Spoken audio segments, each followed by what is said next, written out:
Good afternoon, Warriors. Today is Wednesday, October 10th, 2018. Taking a look at our homework for this evening. In regular math, we were doing page 82, the guided practice. We're doing numbers 1 through 3 and 9 through 16. You must have 11 boxes of work on a separate sheet of notebook paper and attached to page 82 in order to get credit.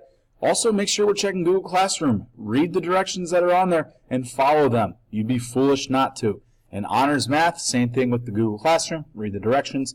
Also, you have independent practice 4.4 to complete. In science, there is no homework. In social studies, we got two things going on. Number one, Create Your Country project is due tomorrow. You need to finish that up and get that submitted. Also, tomorrow is Mr. Sanchez's last day with us, and so we will be having a party and going through everyone's project. You may bring a snack to share with others.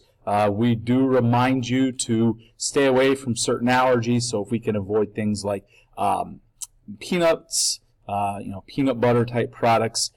We do have some children with blueberry allergies. Please just avoid those if you can. In language arts, we began our friendly letter unit, and we have an assignment in regards to our friendly letter. And in literature, all AR points are due October 22nd. That's 12 days from now. Time is clicking away. That's it for today. Make it a good one.